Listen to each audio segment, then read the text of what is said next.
Ce que les jeunes aiment voir la télé, c'est des choses qui les stimulent, qui les représentent très souvent. Plus on s'en va vers les adolescents, d'ailleurs, plus la correspondance avec ce qu'ils sont doit exister. Avec les plus petits, ça peut être aussi...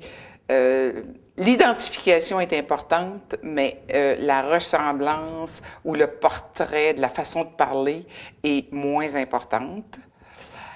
Par contre, tout ce qui est la créativité, l'imaginaire, stimuler des jeux, disons leur permettre de découvrir des choses, d'apprendre des choses, parce que pour un enfant, apprendre, c'est un plaisir, c'est un des plaisirs de la vie.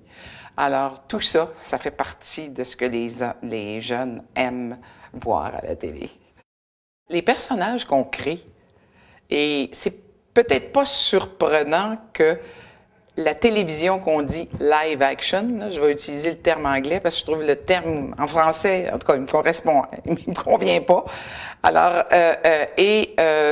c'est des vraies personnes qui sont les héros de nos enfants. Il y a de l'animation, bien sûr, mais les plus grosses cotes d'écoute viennent des émissions où il y a des vrais visages et des vrais corps. Et quand on les fait bouger dans nos émissions, quand on les sent actifs sur le plan de l'esprit aussi, quand on sent qu'ils sont avec des émotions qu'ils peuvent exprimer, tout ça, c'est à la fois pour la santé mentale, à la fois pour la santé physique, mais ce sont des êtres vivants et qui prennent la vie avec énormément d'énergie. Alors, nos personnages, les personnages qu'on crée, je pense, deviennent des modèles.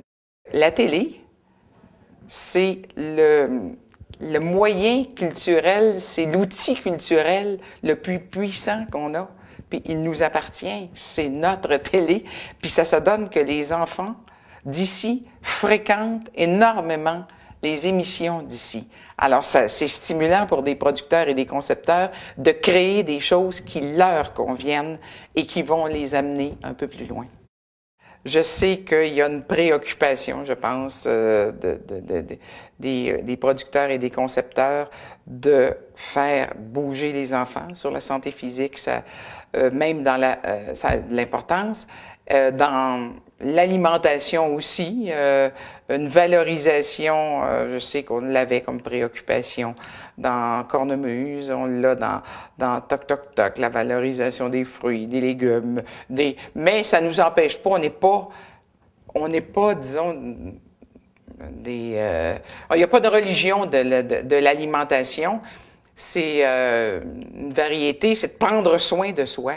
Je trouve que ça, c'est quelque chose qu'il faut considérer tout le temps quand on fait les émissions, le passer comme message, prendre soin des autres, prendre soin de soi, avoir des personnes de référence. Dans Toc Toc Toc, il n'y a pas de parents, curieusement, et il n'y a pas d'enfants qui nous ont demandé comment ça se faisait qu'il n'y avait pas de parents. Je pense qu'il n'y a pas de parents qui nous l'ont demandé non plus. Pourtant, il y a énormément de courriers. Et on a choisi des adultes qui répondaient à différents besoins des enfants. Et les enfants ont leur maison. Ça arrive pas dans la vie, mais en même temps, ils se construisent des cabanes. Des fois, ils sont heureux dans leur cabane. Il y a comme une espèce de mélange entre la cabane de rêve et puis la maison. La maison, c'est aussi la chambre. Dans les chambres, dans les deux maisons des enfants, il y a les lits. Alors, c'est comme si le village entier était une grande maison avec des chambres, une cuisine chez elle, un endroit pour faire de la musique. Ça n'a rien à voir avec la réalité des enfants, mais ça semble répondre quand même. Et ils semblent être à l'aise avec ça. Donc, ils trouvent un certain équilibre et peut-être que ça les aidera à mieux identifier, sans trouver exactement la chose, à pouvoir s'adapter à ce qui sera dans leur univers. Et ça, c'est un grand facteur un facteur à la fois d'ouverture, un facteur d'équilibre, des facteurs d'équilibre, et des facteurs d'adaptation.